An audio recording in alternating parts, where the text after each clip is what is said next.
Hello mga ka-antrip, hindi ko na po babanggitin. Nabasa ko po dito sa ating mga comments, sa ating isa sa mga videos dito, ang comment ng isa nating ka-antrip na hindi ko na ngayon mahanap na sabi ko gagawan ko ng video para mas malinaw talaga. Ang tanong niya kasi doon, kakasimula niya lang ng kanyang motor shop, may mekaniko siya, walang parte ang shop.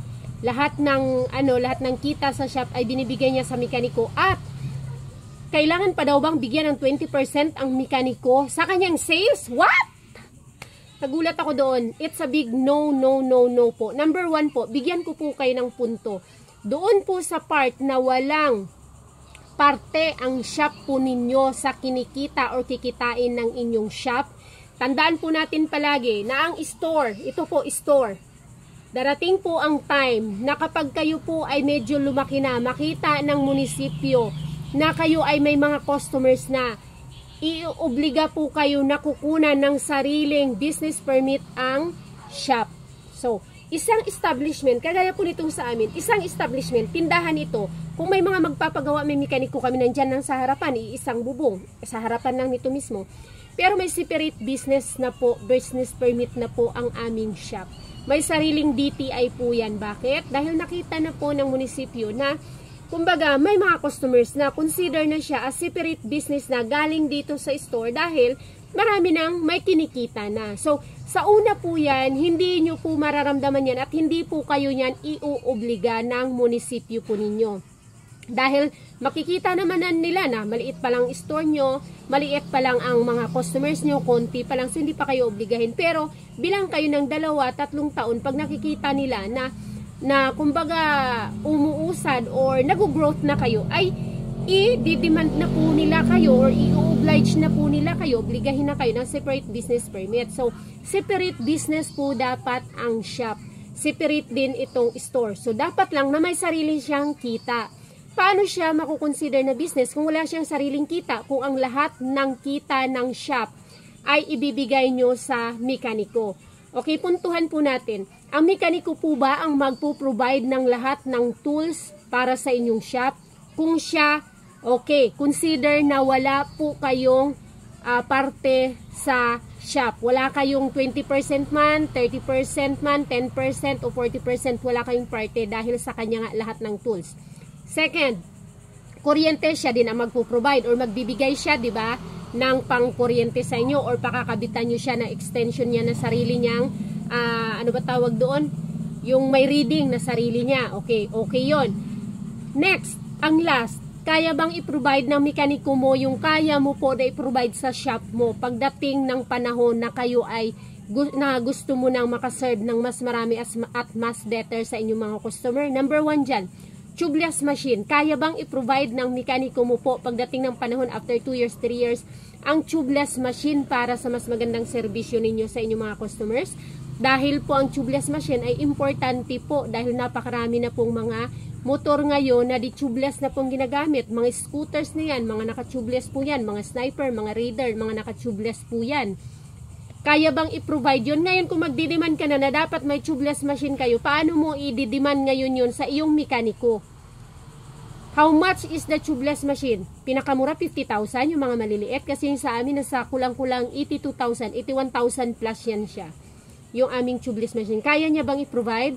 Kaya niya bang i-provide ang inyong portable na welding machine dahil kailangan meron kang portable welding machine. Kung may hindi mabunot yan ng mga bolt, hindi mabunot ng mga bearing, bibili ba siya? Bibili ba siya ng mga tacker? Bibili, may pang-re-replace ba siya? Kaya niya bang i-provide yung mga, yung iyong ano dyan, yung iyong, ano tawag dito sa panghangin man?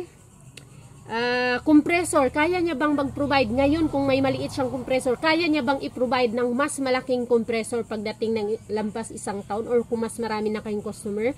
Dahil kami po pinagdaanan namin lahat yan. Nagsimula kami sa maliit na compressor hanggang sa hindi na kaya ng maliit. Dati maliit lang na welding machine, portable lang sa hindi na. Ngayon mayroon pa kaming isa pang makina na just in case na mag-brown out, may sarili kami, may isa pang makinang di mano-mano na magagamit mo kung mag-brown out pang seat cover at panghangin. Kaya niya bang i-provide yun? Dati ang aming compressor ay maliit lang. Nung dumami ng customer, kailangan malaki na ang compressor para hindi na uubusan ng hangin. Kaya niya bang i-provide yun? Ngayon, ang tanong, kung hindi niya kaya, sino magpo-provide? Alam nga naman po, kukunin mo yun sa sariling bulsa or dito i-business po yun na sarili. Dapat, ang kita ng shop mo ang magpo-provide ng lahat ng pangangailangan ng shop. To be honest, sa amin 80-20. 20% ang parte ng shop. Why? Dahil meron tayong mga tools nawawala yan, nasisira. Maraming nawawalang mga tools. Maraming nasisira mga tools at maraming kailangang i-provide na mga tools. Yung mga jack natin, lifter jack, kailangan meron ka niyan. 'Di ba? Lahat ng mga tools na hindi niya mai-provide kasi hindi ka makapag-demand, Cantrip. Kung siya sabihin niya, akin na lang ang tools, hindi ka makapag-demand ng dapat na kailangan na kung anong mayroon. Marami na pong istoryang ganyan na naging ang shop owner na rin ang naging sunod-sunuran sa mga mekaniko dahil nga sila ang nag-provide ng ng tools. Meron pa nga tayong Cantrip, sinabihan nga siya mismo ng mekaniko niya, wala kang alam. Kasi hindi mo alam ito, kasi mga tools ko ito, gamit ko ito. Bakit? Sobrang mahal ng singil ng kanyang mga mekaniko at kahit siya mismo parang hindi niya na matanggap. Bakit? Grabe ka, taga yung paningil. Nung nagkasitahan na, sinagot siya ng ganun na wala siyang alam kasi siya ang nagpo-provide ng tools. Siya ang bumibili ng tools na dapat lang na mabawi niya yung pinanggastos niya sa tools. O see, di ba? Sa atin partially lang yun. Hindi yun kikitain lahat ng imagine mo, sa tubeless machine, 80,000, 81,000, kulang-kulang 82,000. Madali ba yung ma-provide ng kita ng shop sa party mong 20%? No, pero ibig sabihin, mayroon kang pang-maintenance. Sabihin na natin kasama yun sa kapital ng iyong business. Pero pang-maintenance dyan, meron ka na. Pang-maintenance ng mga tools, meron ka na. Meron kang pamalit, meron kang pambili. Mga tester, kailangan yun. Ng mga tester, pag nasira yan, bibili ka. Hindi ka makakapag-demand po sa mekaniko mo kung siya ang masusunod na siya ang magpo-provide ng siya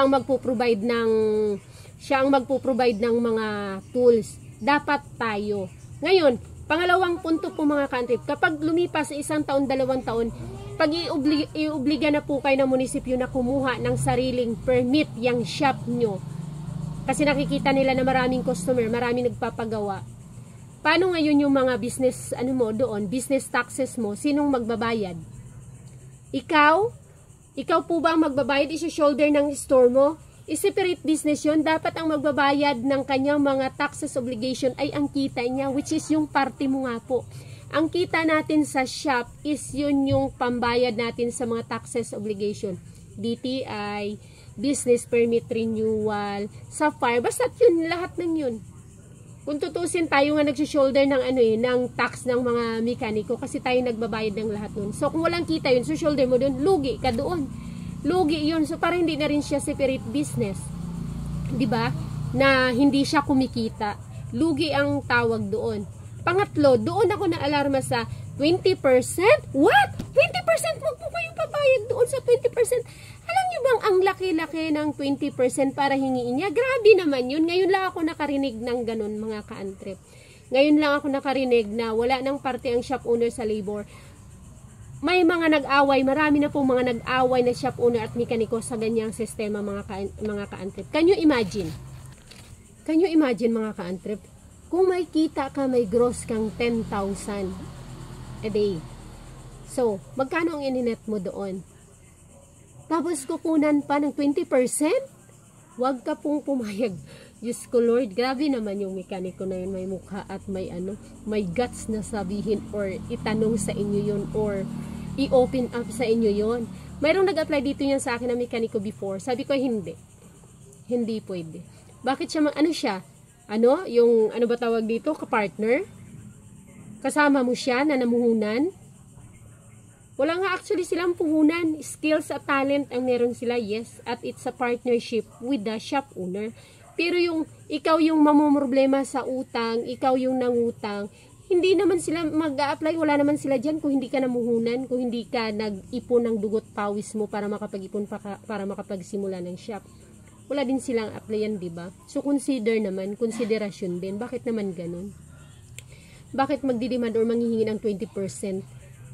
Daig pa ang tax, daig pa ang business tax, 'di ba? Huwag po kayong pumayag, mga ka-antrip, dahil halos malulugi na po kayo. Lalo-lalo na nasa city, magkanong markup mo, tapos babawasan, tapos ikakash mo. No po. No po. Enough na yung okay, enough na yung wala kang parting hingiin para sa iyong shop. Pero hindi dapat po yun. Pwede po yan as konsiderasyon sa iyong mekaniko na bago pa lang kayong nag-open dahil konti pa lang ang inyong customer. Ano po yun? Konsiderasyon. Pag-usapan nyo po, i-open up, yes, sige, hindi ako manghihingi. Ganun pong ginagawa ko. Hindi ako manghihingi sa loob ng 6 na buwan ng kita mo. Baka ako pa nga magbigay ng 50, 100 pang gasolina mo sa araw-araw, pandagdag. Dahil nagsisimula pa lang tayo dahil konti pa lang ang customers namin. Yan ang ginagawa namin dito. Pero after that, na napag-usapan, kapag kumikita na siya, after 6 months, kumikita na, meron nga, wala pa nga 6 months, ganda na ng kita eh. Pero inabot ko sa 6 months na napag-usapan namin bago ako nanghingi ng ng parte. Kasi hindi po kayo mag-i-end doon sa kung ano lang tools na meron ka, hindi. Kung gusto mo na mag-level up yung shop mo at mas marami makater na customer, kailangan mong mag-level up din ang mga tools mo. Hindi lang doon sa mga open combination ng mga basic na mga tools. Mag-level up din. Okay, so yun lang mga ka-antrep. Sana nakatulong po itong ating napag-usapan ngayon. Lagi may ka-antrep tayo dito na laging nagpapaalala na huwag kayo manghingi ng opinion sa mga mekaniko. Dahil pabor lang talaga sa kanila ang kanilang hihingiin at sasabihin.